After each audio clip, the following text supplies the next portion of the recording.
Hey friends, welcome back to my channel. Today I am going to show you how to make homemade pretzel rolls and homemade tortillas.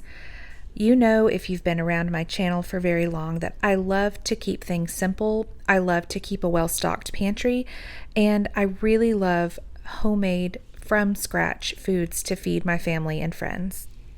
This is going to be the first of many videos showing you how to make very simple core recipes such as bread, tortillas, pasta, different types of rolls for different types of occasions. And if you can get a few of those core recipes under your belt, then pulling a delicious homemade meal together is so much simpler. And the taste and quality difference between homemade and store-bought is incomparable. I will link both of these recipes in the description below.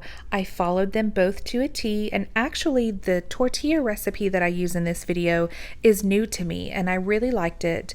I'll talk more about that when we get to that part of the video. Right now, I started the dough for the pretzel rolls, and I am adding flour until the dough starts to form a ball and pull away from the sides of the bowl.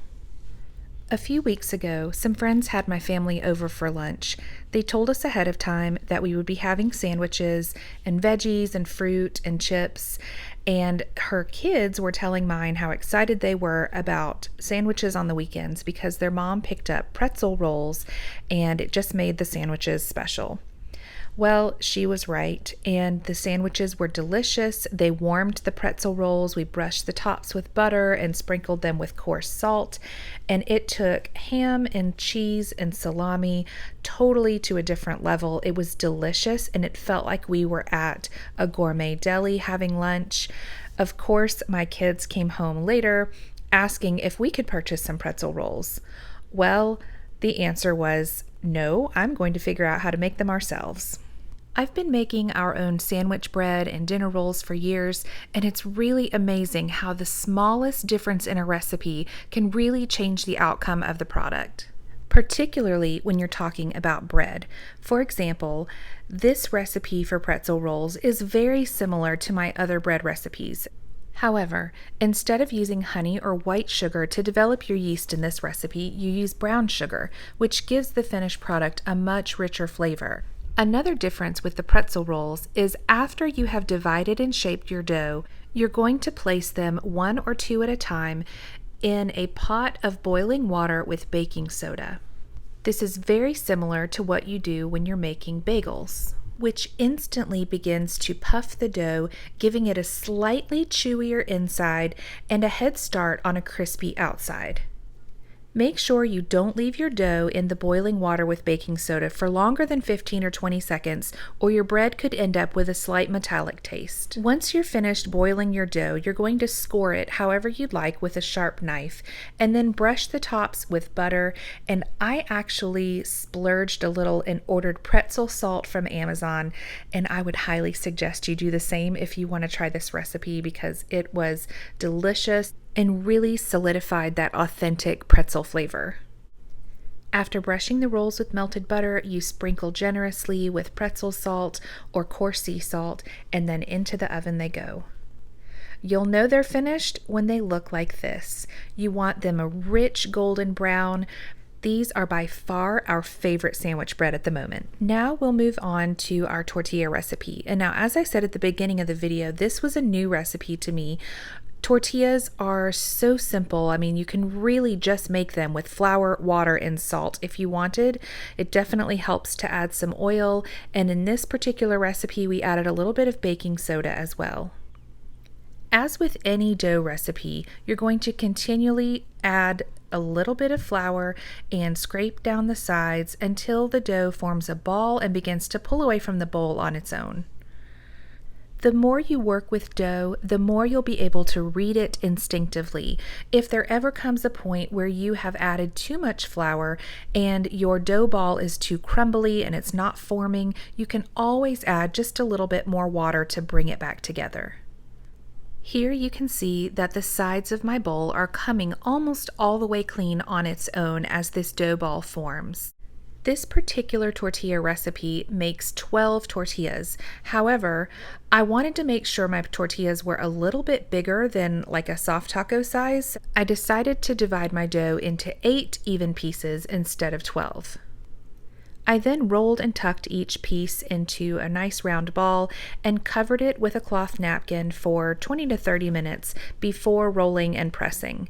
Now, I have had an electric tortilla press for over 10 years. If I can find the link to this Chef Pro electric tortilla press, I will definitely link it below, but the last few times I have checked, I cannot find it anywhere. However, in this video, I wanted to show you how I could just simply roll them out on the countertop and cook them in a cast iron skillet instead of using my press. So I'm doing 4 tortillas on the skillet and 4 in the electric press. Now I will go ahead and tell you that my first few hand-rolled tortillas were too thick. They ended up about the thickness of a pita, and of course that is not what I was going for, so I learned my lesson. And what I ended up realizing was I really like the combination of the press and the skillet. I can't make tortillas with my electric press without sharing with you my screaming tortilla press. It happens as the press flattens the dough and releases steam through the sides.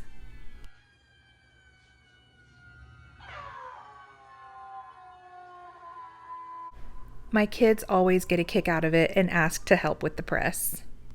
What I discovered when using this new recipe and using my tortilla press for half of them and the skillet for half is that the tortilla press gets them nice and flat, but the skillet gives it that slightly grilled flavor, and I really want the best of both worlds.